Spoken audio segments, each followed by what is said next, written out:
Hello again.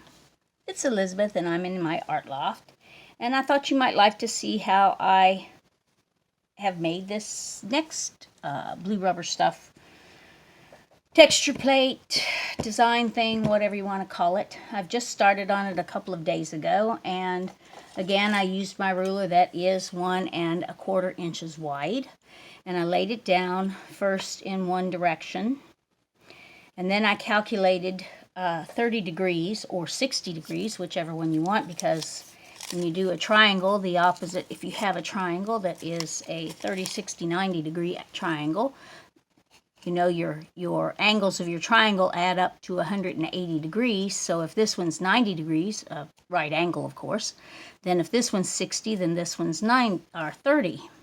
So when I laid this down, then I simply put myself a mark at the 60 degree angle, because if you had an equilateral triangle, which is what each of these are, learning a little math here, aren't you?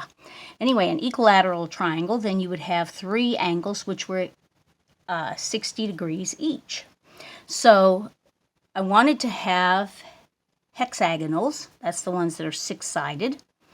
And so I knew if I had like 6 triangles in a little circle, then I would have a hexagonal. So when I made a little line this way, after I laid my ruler here to make all the lines this way, and that gave me the starting point for making all the lines this way.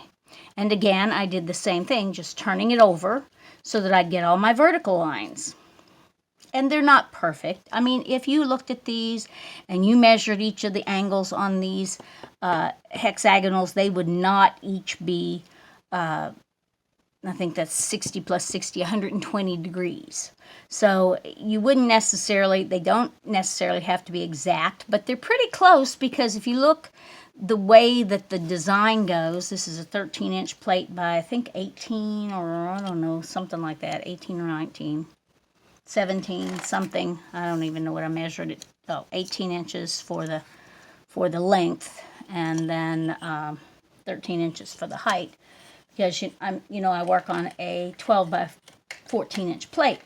Anywho, if you look at the way that the intersections are at the edge, you can see that it's pretty close to being even, and this, you can see that this line is not exactly parallel to that edge, which doesn't really bother me that much. And I could have made it so had I wanted to. So I went ahead, and I usually start by drawing a few of these designs on the plate to start with, and then cutting them out. Sometimes I draw them all and cut them out. And but this time I didn't draw them all. I drew a few. And when I did this design here, I wasn't, and after I finished them, I always erase them to get the pencil marks off, but I wasn't that pleased with it. Somehow it just didn't, well, it was before I took out this center part and the little diamonds in the diamonds. Maybe that was it. I don't know. But it didn't sit well with me. So I decided that what I needed to do was to take another piece of the rubber stuff, this piece right here, and I took it and I put it underneath of this, and I cut through both layers on this size. So I ended up with this piece gone and a new piece. See, I cut that. And you can see I don't make a perfect cut there either. I mean, it doesn't always. And then a new piece to go in there. And it will fit in just one way, not necessarily all different ways. And I don't know. Yeah, see, it doesn't fit that way very well. But you just kind of have to move it around until you get the way that you cut it out. And sometimes I did have to trim off a little bit, because evidently when I was cutting it out, I didn't hold my knife totally up and down, so I had to cut off little bits of the edge to make it actually fit in this space. Now, to hold it there for when I'm using it, then I have just simply put masking tape on the back, and as you can see, sometimes the masking tape sticks really well, and sometimes it doesn't. But before I would use this on my jelly plate, I would probably, just kind of go over that with my fingernail to make it stick a little better. So, and it might work or might not work, and I might have to actually put a few more pieces of masking tape on there.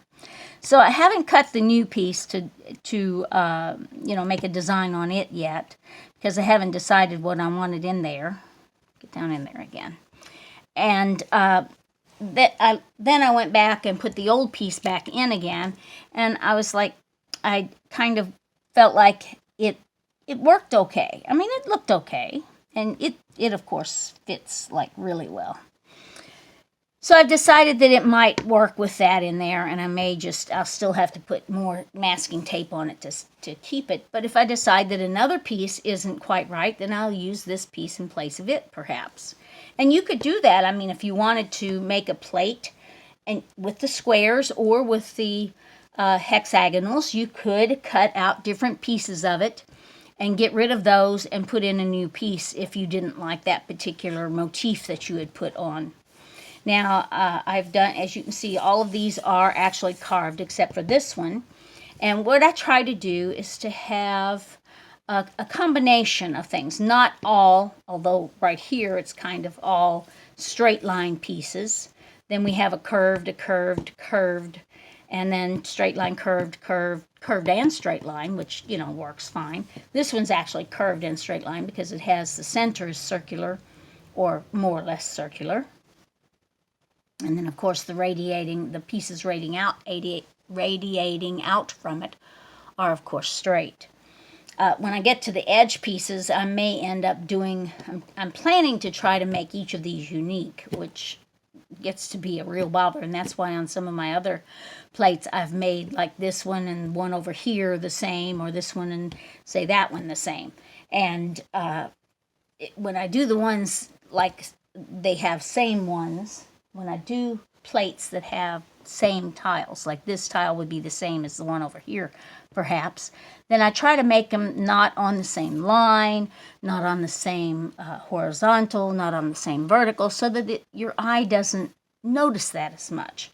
But this one I plan to make pretty much unique. However, when I get to the edge pieces, I may end up making the edge pieces like maybe this edge piece will be the same as that edge piece, like a continuation of that edge piece, perhaps. I don't know. It really won't matter that much on the edge for me, because I'll be doing it on the jelly plate, and the jelly plate will fit somewhere inside this, and then like won't hit the very edges there either. So if I wanted to carve this piece, let me just show you how I'll do that, and then we'll finish the video. So what I do for this, I have curves. And it's hard to move your tool toward you directly. Now, some people actually carve this way, and that works if you can move your plate around. But I have all these little paint bottles around. I tried to clean up my desk and get rid of them, but it just doesn't work. Every time I use my gel plate, they just migrate out of their containers and get on the desk itself. So I have all these little bottles around, and I usually knock a few of them over. But what I do is I position the plate so that I can pretty easily, get the design to happen. And in this case, I have 3 scallops on each side of the hexagonal. So there's my first 3 scallops. Then I will move it and knock over some bottles probably, and make 3 scallops here. Now, if these scallops are not exactly the same size, am I going to worry about that? No, I'm not. If they are really wonky, I might worry about them. I do try to make them about the same size, since I wanted this motif to have the same size. Sometimes they're not the same size. Sometimes that's the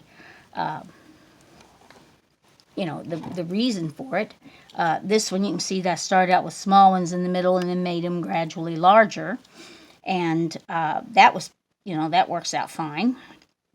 And these will get gradually smaller as they go to the middle. Now see that one's not really curved there, so maybe I'll go and give it a little more touch up so that it's more curved on its point. It's top of its scallop.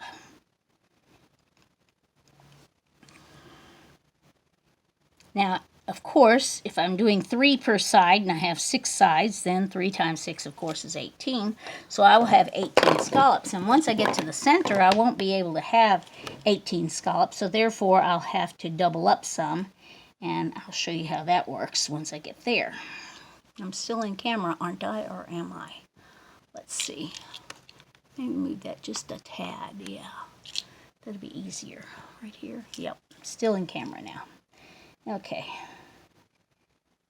I have my camera attached to my light. It's just slung under my light with masking tape, and that's how I film my videos. I know that's not professional. I'm not trying to be a professional videographer. I'm trying to be simply an artist having fun on YouTube. So if you like my videos, that's great. And if you don't, well, I'm sorry. If you need someone more professional, there are lots of them out there. If you like my videos, though, please give me a like or a thumbs up. I mean, that's what the thumbs up is. Never mind. Or a share or a comment. Comments are always good. I always enjoy listening to my viewers telling me if they like it or if they don't like it. And, you know, telling me what I could do better if there's something that they think I could do better. Sometimes I do something different, but sometimes I don't implement what my viewers say. And there we have a curved piece that isn't curvy, and we'll go ahead a little bit more around there, make it a little more curvy. And I just throw these pieces of rubber stuff in my trash because there's no way that I can recycle them that I know of.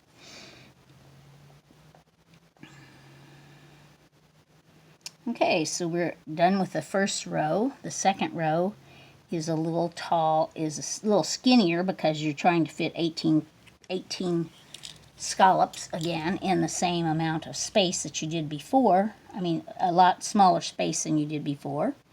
So it's a little bit smaller, and that one could be a little curvier there at the top. X, get that out of there.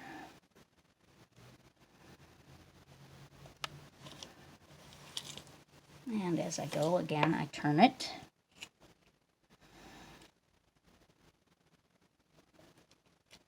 And that one's really wonky, so we'll give it a little more cut on that side. Oh well, it'll be all right.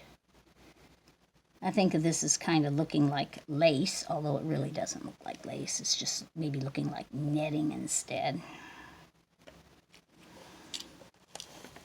Lace netting. Yeah, that's it. And I might end up doing a little mark inside of each one of those. I don't know yet. I'll see what the block looks like whenever it gets finished with this scallopy stuff.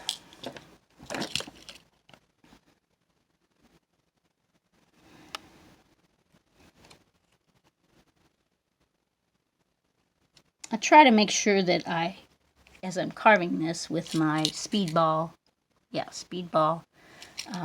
linoleum carver, I try to make sure that I get the piece of stuff out of this groove here, because if you don't, then you can't really see where your knife is going, the edge of your knife is going, the edge of the blades are going. That's what I guess I should say. It's not really a knife, it's blades.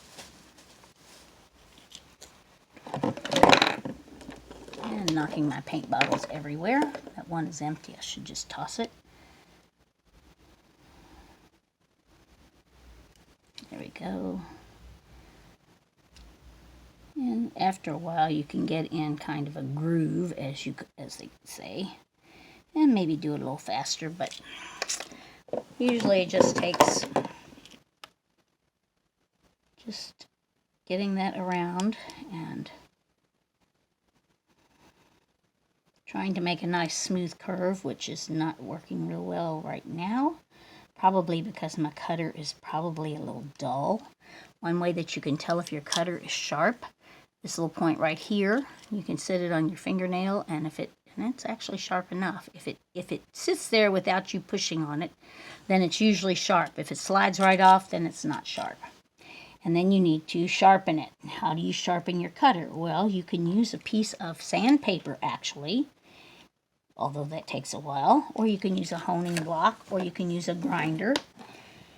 Any of those ways will help you sharpen your cutter. Or you can just buy a new cutting blade. I mean, that's a possibility too. Okay, so we're finished with this round. And we're ready for the next round. Now, should I go ahead and make that? I think I'm going to make that one fewer. And I did draw it as 18 around there, but I think I'm going to actually make it like 12 or something. So this one's going to go all the way from there to this next one here. And then this one's going to go from this one to the next one here. And then I'll skip one. We'll see if we get 12. Maybe we'll get 11. I'm not going to really worry about it. I'm going to kind of try to do the same size scallops, which is not happening, and see if it goes. There, it kind of went in between the two.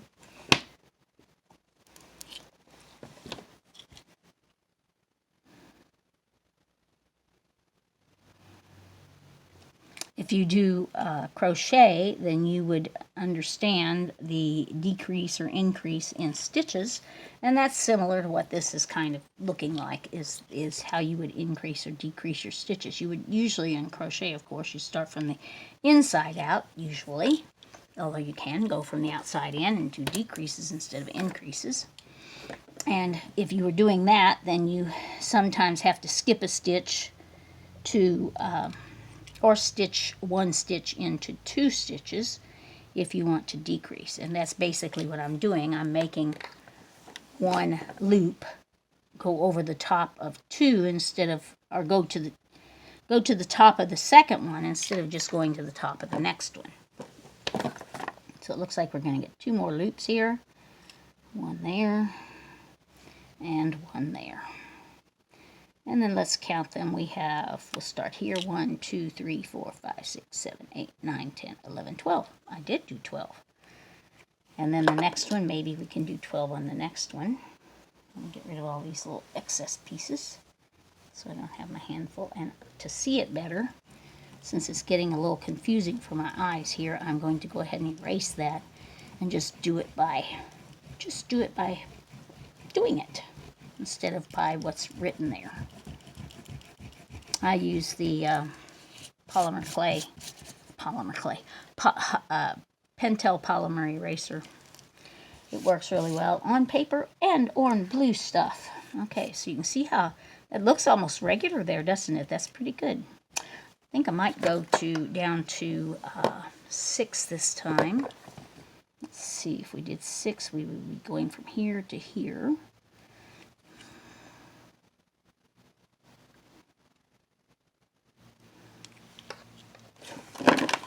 So we'd be skipping, and I'm losing everything off of my things up here.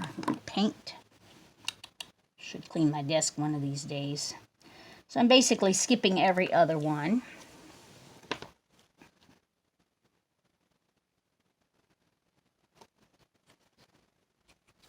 And if I've got 6, I should have something resembling a hexagonal in the middle.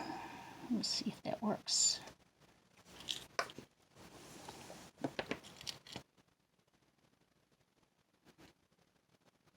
And it's a 6-sided thing, not necessarily hexagonal, but 6-sided. And we'll go ahead and go one more time there and just make a little tiny one that connects each two. It looks sort of like scales, or sort of like netting, as I said. Something like that. Can you see okay? I think you can see okay. And 2 more. I'm going to get all these little guys out of here because they do try to go everywhere.